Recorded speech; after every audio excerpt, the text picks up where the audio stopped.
ক্ষুদ্র নৃগোষ্ঠী যে 28টি ক্ষুদ্র নৃগোষ্ঠী রয়েছে সেখানে তারা কিন্তু এই মিছিলের দ্বিতীয় ভাগে অগ্রভাগের দ্বিতীয় সারিতে তারা এখানে রয়েছেন এবং আমরা দেখতে পাচ্ছি যে এখানে বেশ বর্ণিলভাবে তাদের সেই অংশগ্রহণ নানান সাজসজ্জায় মূলত যে ঐতিহ্য বৈশিষ্ট্য সেটিকে প্রাধান্য দিয়ে তারা এই এবারের আনন্দ শোভাযাত্রায় যুক্ত হয়েছেন এবং তারপর পরে কিন্তু সাধারণ মানুষের উপস্থিতি রয়েছে সাধারণ মানুষের উপস্থিতি রয়েছে এবং সেই সাধারণ মানুষের উপস্থিতিতে তারা নানানভাবে সেই সময়টিকে উদযাপন করছেন।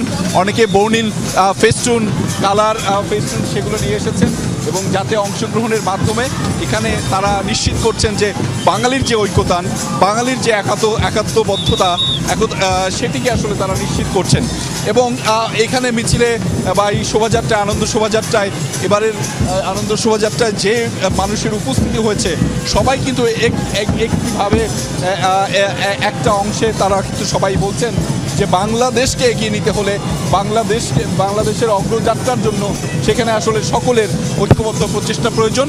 যে ঐক্যবদ্ধ প্রচেষ্টার মাধ্যমে দিন শেষে বাংলাদেশ নামক রাষ্ট্রটি এগিয়ে যাবে সেটি আসলে নিশ্চিত করা প্রয়োজন এবং আপনি জানেন 2024-এর যে গণ অভ্যুত্থান সেটিরও একটি নতুন বার্তা কিন্তু এখানে আছে, অর্থাৎ এখানে ফ্যাসিস্টের একটি প্রতিকৃতি কিংবা অবয়ব রয়েছে যেটির মাধ্যমে আলাদা করে একটি বার্তা দেওয়া হচ্ছে যে বার্তাটি মূলত বলা হচ্ছে যে এই বাংলাদেশে যেন আর কখনো কোনো ফ্যাসিস্ট তৈরি না হয়, এই বাংলাদেশে কখনো কোনো যেন ফ্যাসিস্টের উপস্থিতি তৈরি না হয় সেটি নিশ্চিত করাই জরুরি এবং এখানে নেচে গেয়ে সবাই কিন্তু সবার মতো করে সেই যে উদযাপন বৈশাখী উদযাপন বাংলার অবিচ্ছেদ্য অংশ বাংলার ঐতিহ্যের অবিচ্ছেদ্য অংশ সেটিকে তারা উদযাপন করছেন তাদের মতো করে। বর্ণিল সেই উদযাপনে অংশ নিয়েছে বাংলাদেশের সাধারণ মানুষ বিভিন্নভাবে। এই ঢাকায় যে চারুকলা অনুষ্ঠানে যে ঐতিহ্যবাহী যে বর্ণিল আয়োজনটি সেটিও কিন্তু তারা তাদের মতো করে অংশগ্রহণ করেছেন। বাঙালি জাতির নানা ঐতিহ্যের উপকরণ নিয়ে কিন্তু তারা সেখানে এসে উপস্থিত হয়েছেন কথা বলেছেন এবং জানান দিয়েছেন নিজস্ব সক্রিয়তা পুরো বিশ্বকে জানান দেয়া। আমরা একই সাথে দেখেছি যে দেশের বাইরে থেকে অনেকেই এসেছেন এখানে, তারাও এই যে উল্লেখ করছেন এটিকে একটি কালার ফেস্টিভ হিসাবে, অর্থাৎ বাঙালির এই আয়োজন এখন বিশ্বের পোস্টার এবং সেই বিশ্বের পোস্টারটিকে অভূতপূর্বভাবে অবিস্মরণীয়ভাবে জাগিয়ে রাখতে এবং পুরো বিশ্বকে জানান দিতে সেই প্রয়াস ঐক্যবদ্ধভাবে বাঙালির প্রচেষ্টায় আছে এবং এখানে আমরা দেখেছি যে 7টি মোটিভ তৈরি করা হয়েছে, যে 7টি মোটিভ আসলে 7টি বার্তা দেয়। বলা হয়েছে যে ঐক্যতানে বাঙালি এগিয়েছে সেই ঐক্যতান ধরে রাখার জন্য 2024-এ গণ অভ্যুত্থানের মাধ্যমে যে ফ্যাসিস্টকে পতন ঘটিয়েছে সেই ফ্যাসিস্টের প্রতিকৃতি কিন্তু সেখানে আছে। আমরা দেখেছি যে মুগ্ধ যে আহ্বান জানিয়েছে বাংলার আপামর জনগণকে আহ্বান জানিয়েছে 24-এর উপাখ্যান তৈরির জন্য যার অনবদ্য ভূমিকা ছিল সেই মুগ্ধর পানি লাগবে পানির যে অবয়বটুকু বোতলটি সেটিও কিন্তু এবারের মোটিভে অংশ পেয়েছে।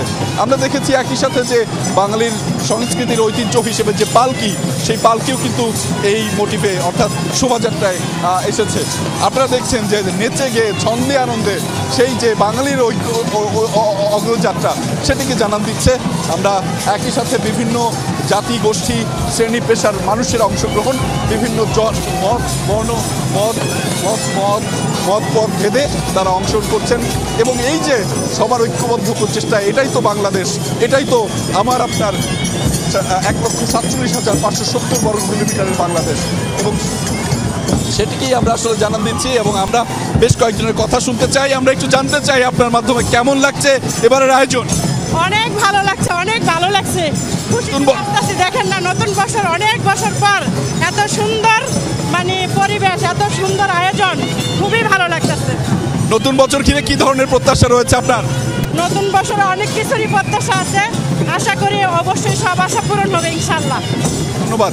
আমরা আরো কয়েকজনের কথা একটু শুনতে চাই। এবারে আমরা দেখাতে চাই দর্শক আপনার নতুন বছর ঘিরে কি ধরনের প্রত্যাশা রয়েছে, কেমন লাগছে এই আয়োজনে অংশ নিতে পেরে? অনেক আনন্দিত এখানে আসতে পেরে, এতগুলো জাতি গোষ্ঠী আমরা যে সবাই একত্রিত হতে পেরেছি এই জন্য। আমরা দেখছেন যে বিভিন্নভাবে ঢোলক বাদ্য বাজিয়ে সেই যে আয়োজন সেই আয়োজনকে বিশ্বব্যাপী ছড়িয়ে দিতে বাঙালির একতারা রয়েছে, সেখানে রয়েছে বাঙালির নানা ঐতিহ্যের অন্যতম অংশ এবং উপকরণ যে ঢোল সেটিও কিন্তু এখানে আমরা দেখতে পেয়েছি এই শোভাযাত্রায় এবং শোভাযাত্রার বিভিন্নভাবে বিন্যাস করা হয়েছে। প্রথম ভাগে দেখেছি যে বাংলাদেশ পুলিশের অশ্বরোহী ভাগ এবং তারপর পরে 28টি ক্ষুদ্র নৃগোষ্ঠীর যেই জাতিগোষ্ঠী তারা অংশগ্রহণ করেছে বাংলার সাধারণ মানুষ, আপামর জনতা, যারা আসলে এবারের শোভাযাত্রায় অর্থাৎ এবারের এই আনন্দ শোভাযাত্রায় অংশ নিয়ে জানান দিয়েছে বাঙালির ঐক্যতানের কথা, বাংলার একাত্মবদ্ধতার কথা। এবং বিভিন্নভাবে এখানে 7টি বড় মোটিভ, 7টি মাঝারি মোটিভ এবং 7টি ছোট মোটিভ তৈরি করা হয়েছে, যে মোটিভগুলো আসলে বিভিন্ন ধরনের বার্তা দেয়। আপনারা দেখছেন যে এখানে ক্ষুদ্র নৃগোষ্ঠী অনেকেই এসেছেন, তারা তাদের মতো করে এই যে ঢোল বাদ্য বাজিয়ে মূলত সেই যে বাঙালির উপস্থিতি বা বাঙালির ঐক্যতানের কথা জানান দিচ্ছেন। আমরা একটু মিছিলের একটু পেছনের দিকে, শোভাযাত্রার পেছনের দিকে যেতে চাই। এখানে আরেকটি সাংগ্রে রাখাইন যে ক্ষুদ্র নৃগোষ্ঠী রয়েছে তাদের উপস্থিতি দেখতে পেয়েছি। আমি একটু দু একজনের সাথে কথা বলতে চাই। কেমন লাগছে এবারের আয়োজন? আজকে ভালো লাগছে আয়োজন, আজকে দিনটা ভালো লাগছে। আমাদের এই যে বাংলা নববর্ষ 14 ফেব্রুয়ারিতে পয়লা বৈশাখ, আমাদের আজকে দিনটা অনেক ভালো লাগছে, অনেক জাতিতে দেখতে পারছে, আমাদের এই দিনটা অনেক অনেক ভালো লাগছে।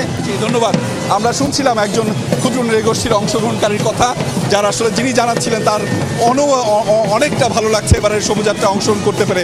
আমরা দেখতে পাচ্ছিলাম দেবাশিস, যেখানে অনেক বিদেশি এসে কিন্তু অংশগ্রহণ করেছে এবারের এই আনন্দ শোভাযাত্রায়, অর্থাৎ বর্ষবরণের যে আনন্দ শোভাযাত্রা এই মুহূর্তে রয়েছে টিএসসি প্রাঙ্গণে, এবং টিএসসি প্রাঙ্গণ থেকে এটি আসলে শহীদ মিনার হয়ে শারীরিক শিক্ষা কেন্দ্র, তার পরবর্তীতে মূলত সেটি দোয়েল চত্বর হয়ে বাংলা একাডেমির সামনে থেকে আবারও টিএসসি ঘুরে সেটি পৌঁছাবে মূলত হচ্ছে সেই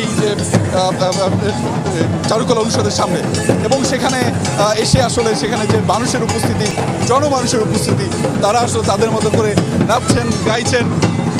আমরা সেরকম কয়েকজনের সাথে কথা বলবো। কেমন লাগছে? অসম্ভব ভালো। শুভ নববর্ষ সবাইকে।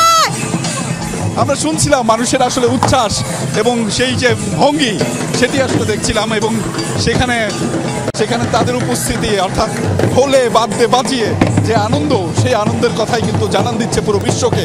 এবং এটি বাঙালির ঐক্যতান, বাঙালির অগ্রযাত্রা, বাঙালির এগিয়ে যাওয়া।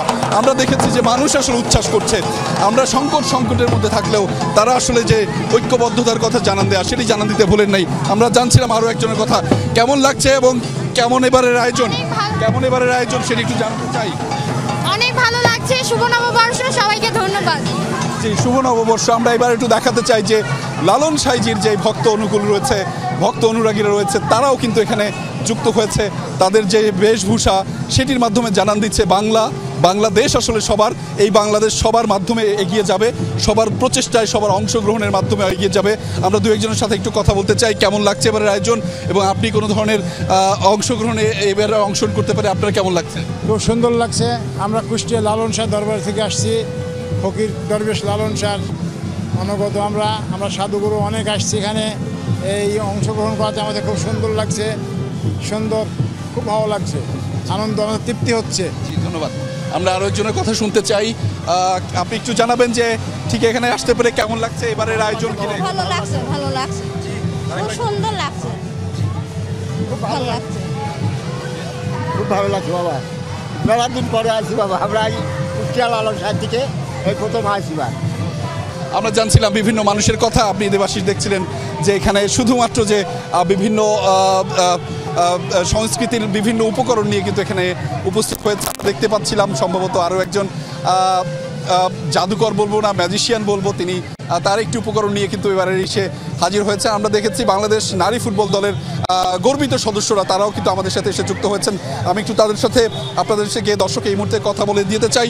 কেমন লাগছে এবারের আয়োজন, যদি একটু আপনারা আমাদেরকে জানান যে এবারের আয়োজনটি বিশেষ বলা হচ্ছে? আমাদের ফার্স্ট টাইম এই শুভযাত্রায়, তো অনেক ভালো লাগতেছে। বিভিন্ন মানুষ দেখতে পাচ্ছি বিভিন্ন ধরনের, তো আমরা সবাই আসছি, আমরা আর কি আনন্দ উপভোগ করতেছি। এই প্রথমবার আসা শাহবাগে শুভ নববর্ষ বাংলাদেশ, খুব ভালো লাগতেছে।